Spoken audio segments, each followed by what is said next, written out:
Hello, everybody. I don't know how many of you are actually here. This was supposed to begin at 5:30. I don't know how many people tried to come on at 5:30 or what the situation was. We were having some issues with my YouTube, and we were having some issues over here with Facebook as well. I am not really a podcaster, so I have to learn how to set certain stuff up. So I apologize for folks who were like, what? This is a non-thing that she's doing. I think future ones are just going to be on YouTube because that is easier for me to deal with YouTube than with Facebook. Anyway, settings.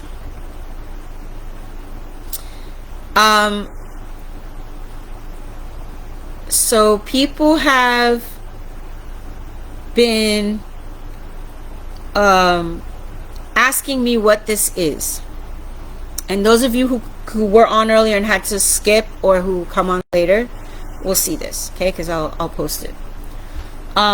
So basically what we want to do is we want to preserve certain things in history that don't usually get taught in school and that don't usually get a lot of coverage, that get forgotten about or buried. Nothing new. That's happened before. We've had archives before, but we're at a time where things are being banned, things are being taken off of public school curriculums that are history, and that some of us feel are important to preserve. And so we wanted to set up a space to preserve all of that good stuff. There are a lot of movements that were pretty cool and need to be preserved. And not just political stuff, but also art, music, fashion, whatever. Different things that have made an impact on actual day-to-day quality of life stuff.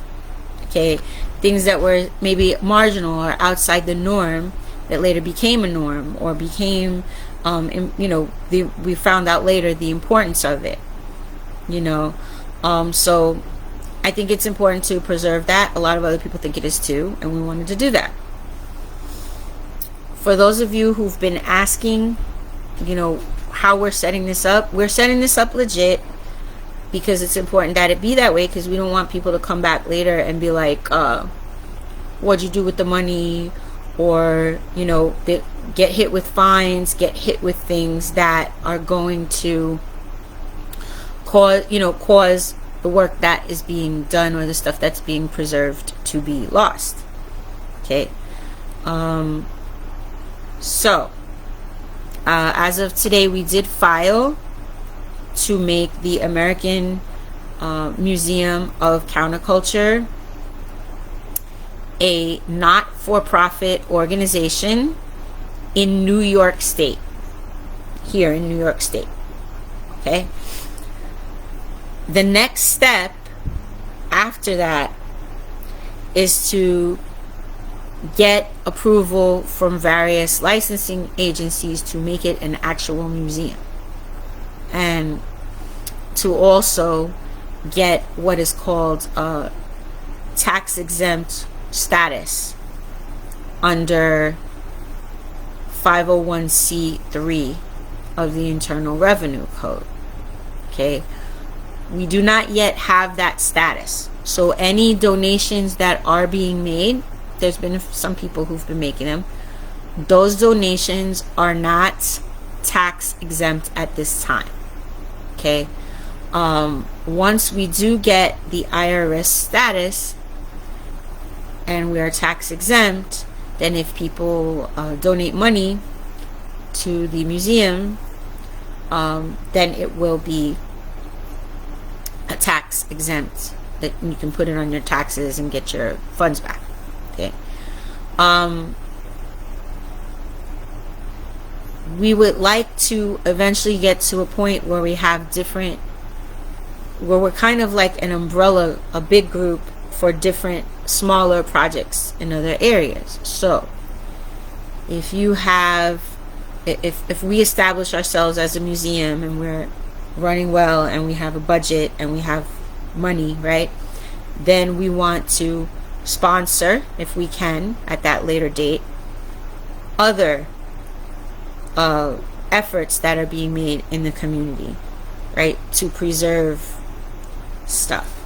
So if you have a community center that helped a lot of people in your neighborhood and had a lot of different programs coming in and out of it that taught about different cultures or whatever, and that community center is in danger of closing, or the building is shut for years and years, and you want it reopened, whatever, right, you could then come to this museum, right, that services things that are a little off center, off the mainstream type of thing, and you could get support in either having your own nonprofit or whatever project you're doing that's going to preserve that little bit of history. One of the guys that was on the page mentioned Freddie Hampton House in Chicago is having difficulty staying open. If there was a big group, kind of like the Smithsonian for the creatives, you know, the Smithsonian for the radicals, the Smithsonian for the free thinkers, the Smithsonian for the hippies, the Smithsonian for people who are not usually considered worthy of having their views preserved, right? They could go and say, hey, American Museum of the Counterculture, we need help keeping this building intact and making it a landmark, right? And then perhaps if we had the operating budget, we were big enough and we were able to do that, we could fiscally sponsor that group, or have work with their foundation or whatever it is to keep them there, so that that landmark isn't gentrified the hell out of, isn't wiped off the map. Okay? Because I'm seeing a lot of that happening all over the United States, where different landmarks are being wiped off the map for political interest or money interests, and we're losing some of the history. And the history of this country does not belong to only one group. Okay, I remember going to a congregation a long time ago, and there was a woman there who was a Quaker. She happened to be a Quaker. That's what she was. She said something very wise. She was talking about the history of the civil rights movement, the history of the Black Panthers, the history of, you know, these different movements having to do with people of color. And she said she was talking to a woman, and she realized that the way she was talking about these movements was as if it was separate or other or extra. And she said, you know what? I had to correct myself. There is not a Black history, a white history, an Asian history, an LGBT history, a labor movement history. Okay? Yes, those are identifiers that people are proud of, that say something about their experience and how that experience might be different from other people's. 100. I myself, I have a lot of those labels, right? What she said to the woman is, Black history is American history. Because it is. It's American history. It's human history. It's world history. These things don't happen separate from each other. What happens in one community affects the other. They're happening at the same time. And if you only talk about one side of what was going on, then you're not telling the truth, because you're leaving out the rest of the story. And that, everywhere else, is called lying by omission. So when we talk about the 1960s, we cannot talk about the 1960s and not talk about the hippies, and not talk about the black nationalists, and not talk about the labor movement, and not talk about all the questioning of different social norms about gender roles, or about how things should be set up. We can't. Well, we can, but if we do, we're not telling the truth, okay? And because we're leaving out a big chunk of the story. And some of those parts of the story might be hurtful or scary. They might make us want to question ourselves, or what kind of person you are, okay? And that's where we run into problems, okay? But at the end of the day, they're still part of the story, and they are an equal part of the story. They're not a side, they're not a footnote, they're all part of the story equally, okay? So the problem is, we now have people who feel that personally attacked by telling the other part of that story. They feel that people have made it a reflection on them, and maybe people have, and that would be wrong, because I am not responsible for what my mom did, and she's the generation right before me. Whatever mistakes that my mom, for example, I'm using my mom as an example, made, right? I was a child, or I wasn't even born. I'm not responsible for that. So if my mom, and this is all hypothetical, murders somebody, right? Douglas, could you get the door, please? If my mom murders somebody, that was wrong. It doesn't have nothing to do with me. You hear what I'm saying? It doesn't have nothing to do with me. Who's at the door? I have someone at the door. Can you just hold on a second, people? Hold on.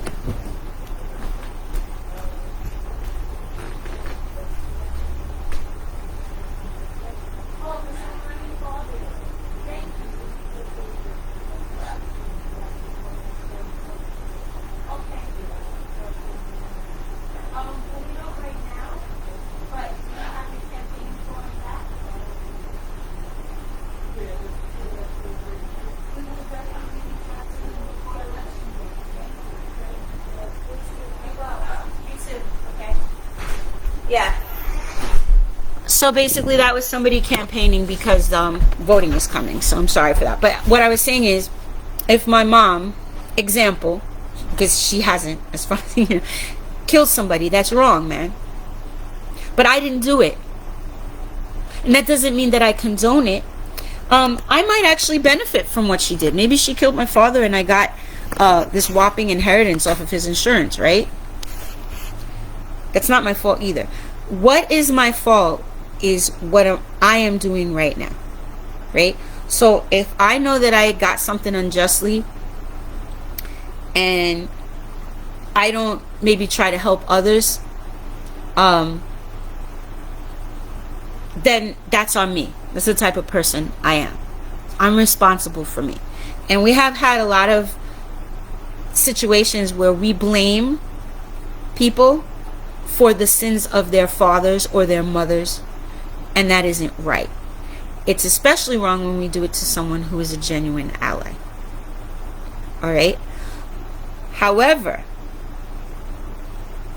what are you doing? Are you changing the channel and not caring? You know, if that's so, then that's a different type of discussion. But the bottom line is, it's a discussion that people should have and should at least be able to have if they want to have that discussion. And when you take the other half of that completely out of the narrative, you are eliminating the ability for that discussion to happen. And I see too much of that. I see people gentrifying communities and getting rid of historic landmarks, and there's not even a plaque there. I see too many situations where people who really did a great deal for their community, even if they're only known locally, they're not known nationally or internationally, they still did a lot to help people.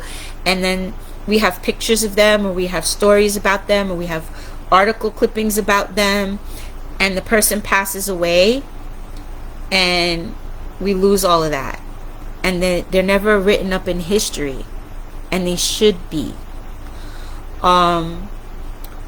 Or we see political movements deciding that this group's voice doesn't matter because I don't agree, it's moral to tell their story. I was really upset when they banned Maya Angelou's autobiography. You see, this woman wrote her life on paper, and you banned her life. That's her life. You said that her life, her story about what she went through, there was nothing to be learned from it. There was nothing to be gained from it. It did not matter. And not only does it not matter to us, and do we feel like not reading it, we're going to make sure you don't read it. See, that's a problem I'm having. And I would like us to begin, and I think it's actually late coming, I would like us to begin to start preserving some of this stuff that is getting lost or is going to be lost. And I would like to see a situation where we aren't reacting to things being shut down, but we're coming up with a proactive way of keeping it here ahead of time. So we had a wonderful theater in the East Village called Theater 80. And I just wonder if we had a museum of the counterculture. Okay? And that museum of counterculture had a crisis budget. And we saw a theater, a historic theater, and also a mini museum, right, on that spot. And they needed a bailout. We bail out so many people. We bail out banks. We bail out so many people. If we had, as part of, say, this structure, a bailout fund or something, perhaps that theater would have been able to remain open, and the two lovely people who ran it for all those years and helped so many in the community would not be homeless right now. I'm really angry that we got homeless hippies. See, we asked for mass incarceration to be dealt with. And we also asked to tone down the drug war. And all of those long-haired white dudes and Rastas and other people, but they were standing out there in the street, deliberately smoking, deliberately getting beat up and arrested to make this either decriminalized or legal. They finally, after all of those decades with a giant S, managed to be heard, and laws began to change, and they began to release our brethren from prison, and they began to take the scarlet letter F off of their forehead so that they could go to school or work and didn't have to have a life where it's just a revolving door, back to jail, because they can't do nothing else. Okay? And those people who stood in the street and got beat up and arrested and called all kinds of names for having long hair and smoking a doob are homeless and ill? That's not acceptable to me.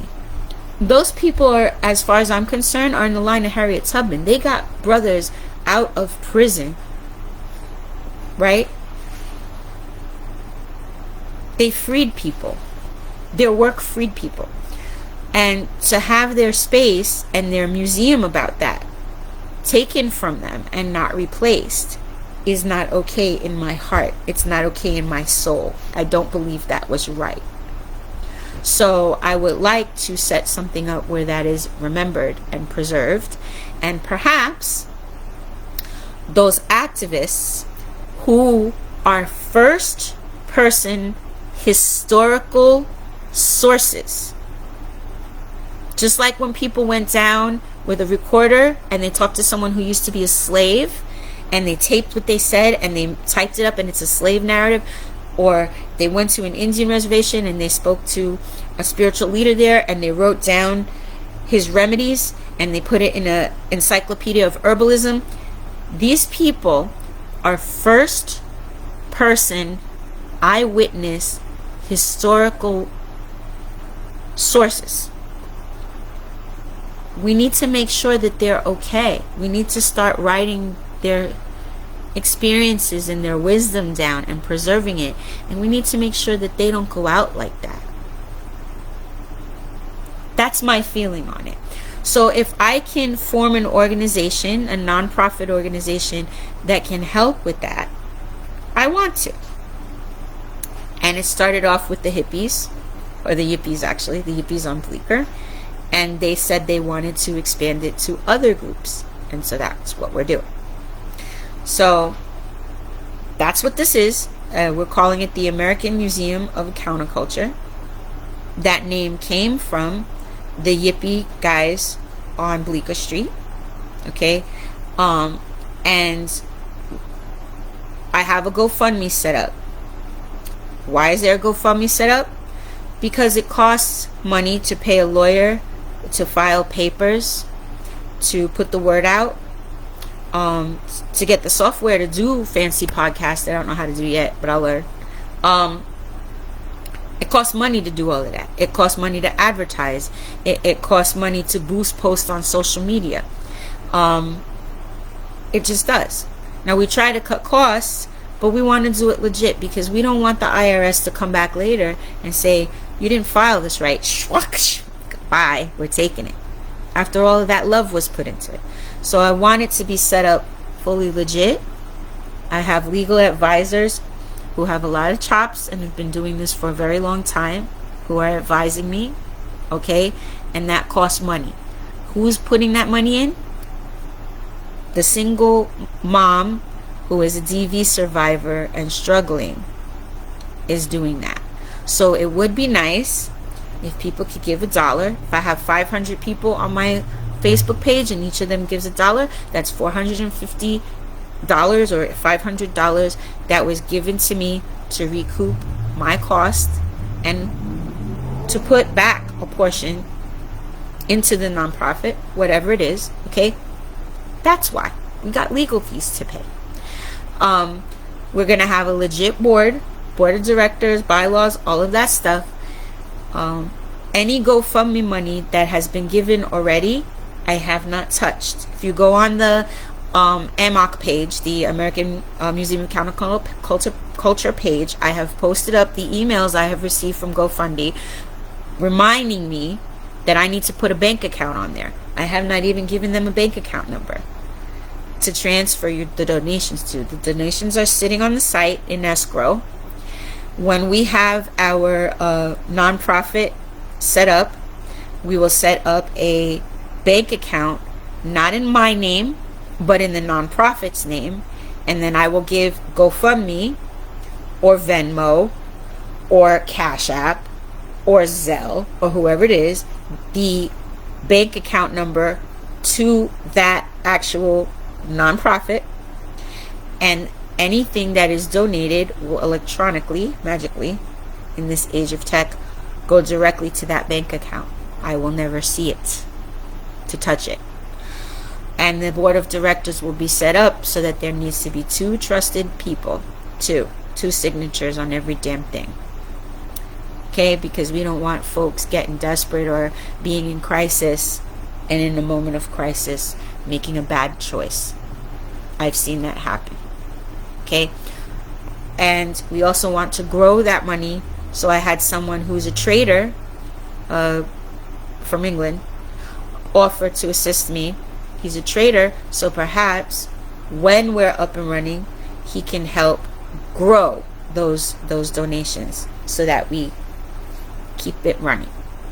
That's far into the future. Right now, as of today, we are filed as a nonprofit in New York.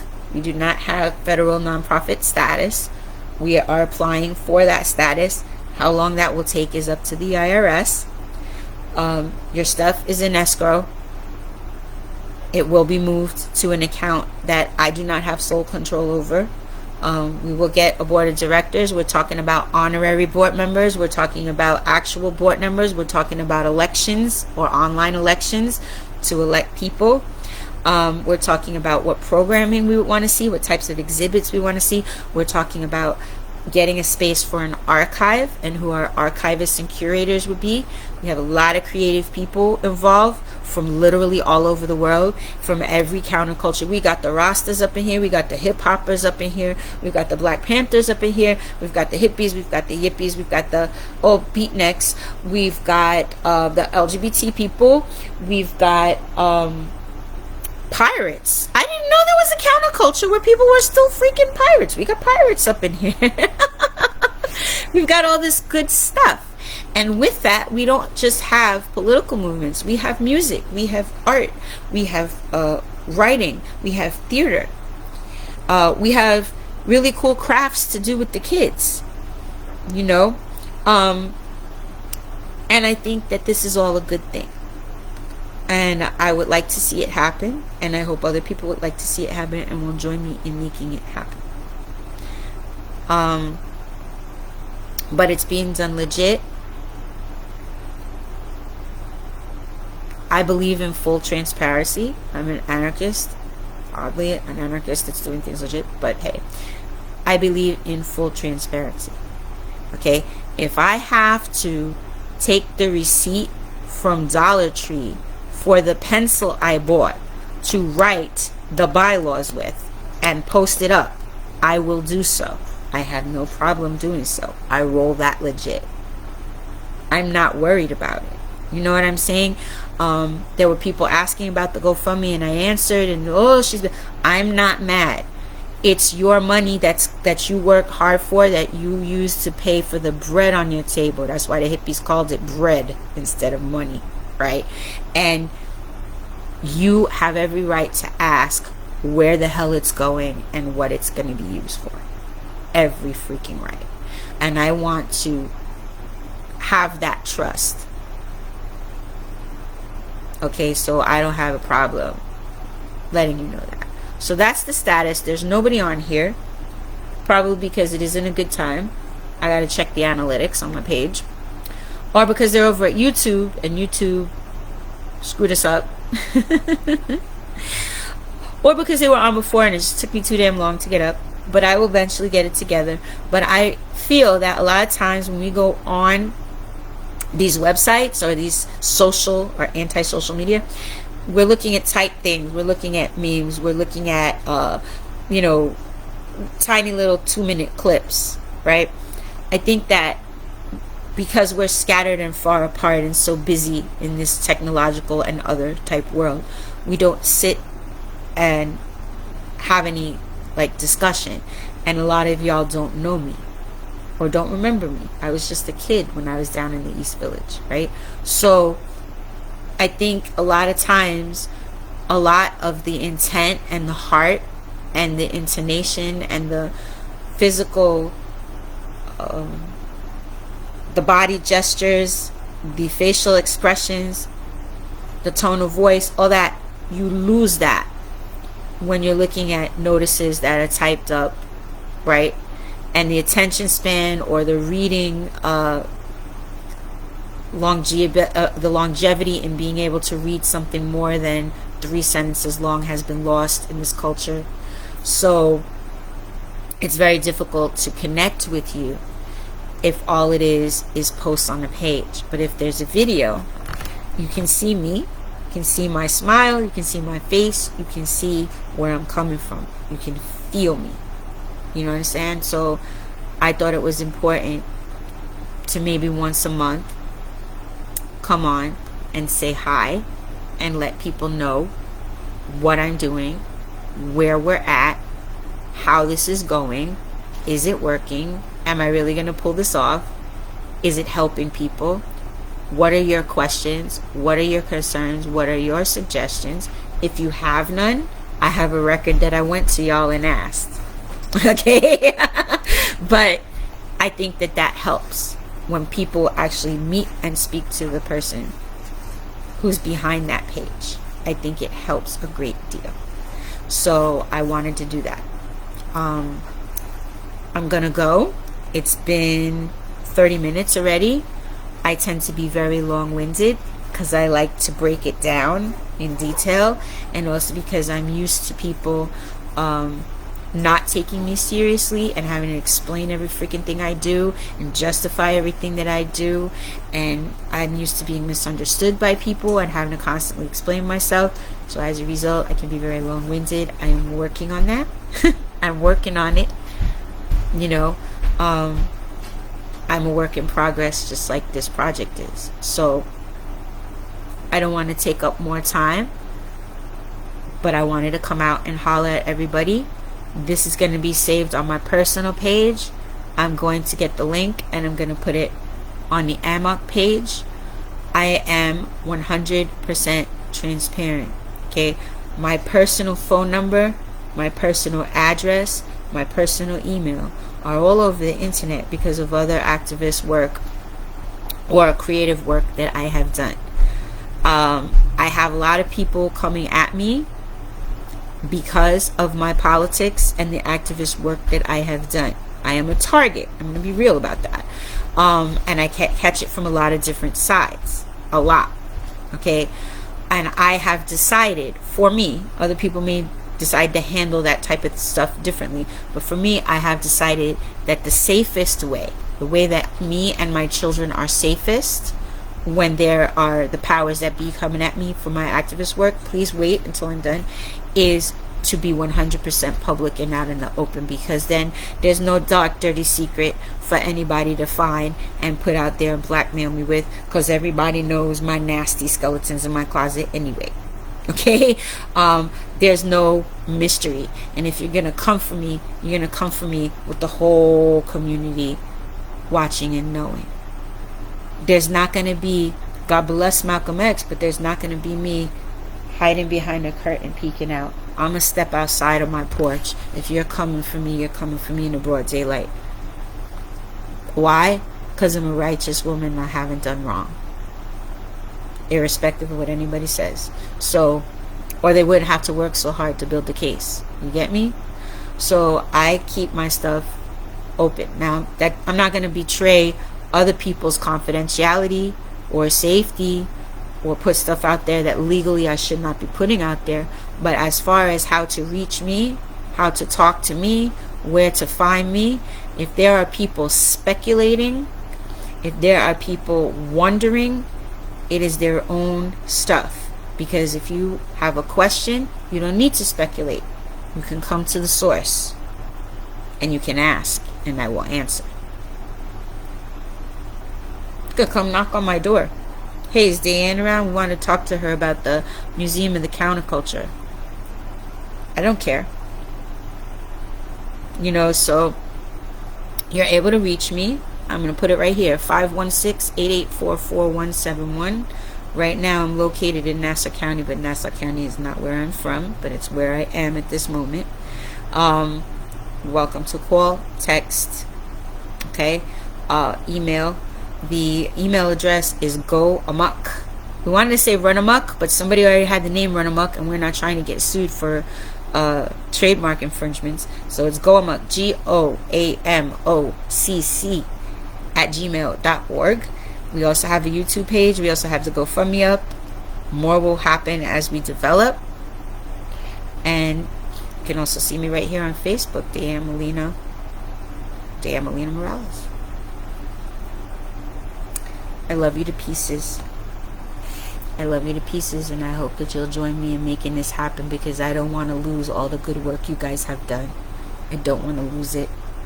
It's too important to allow anybody to decide that they control the narrative and they control what history is and is not, and start wiping it off the curriculum and wiping it off the history book and saying it can't be taught or even spoken of anymore.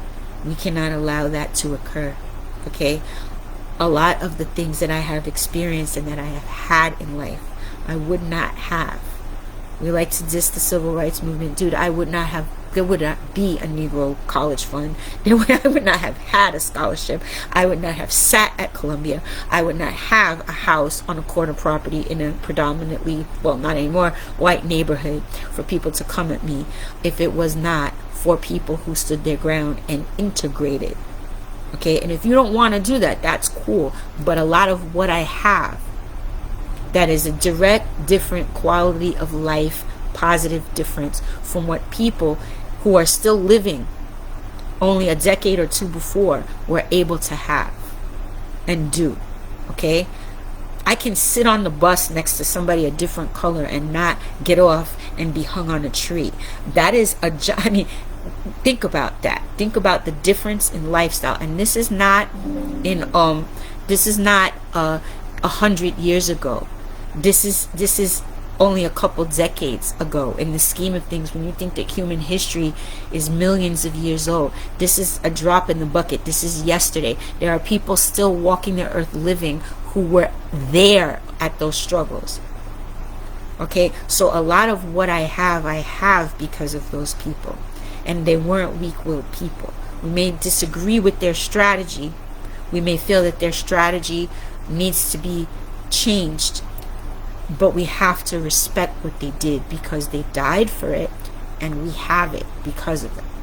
Okay, so we need to preserve it, and we need to preserve it in a way where the people who are involved control the narrative. Okay, not others who weren't there. So that's what I want to do. That's what I'm doing. Already we got a lot of resistance, so it must be a very important task. Because if it wasn't an important task, we wouldn't already have people flipping out over it. It's important. So let's get it done.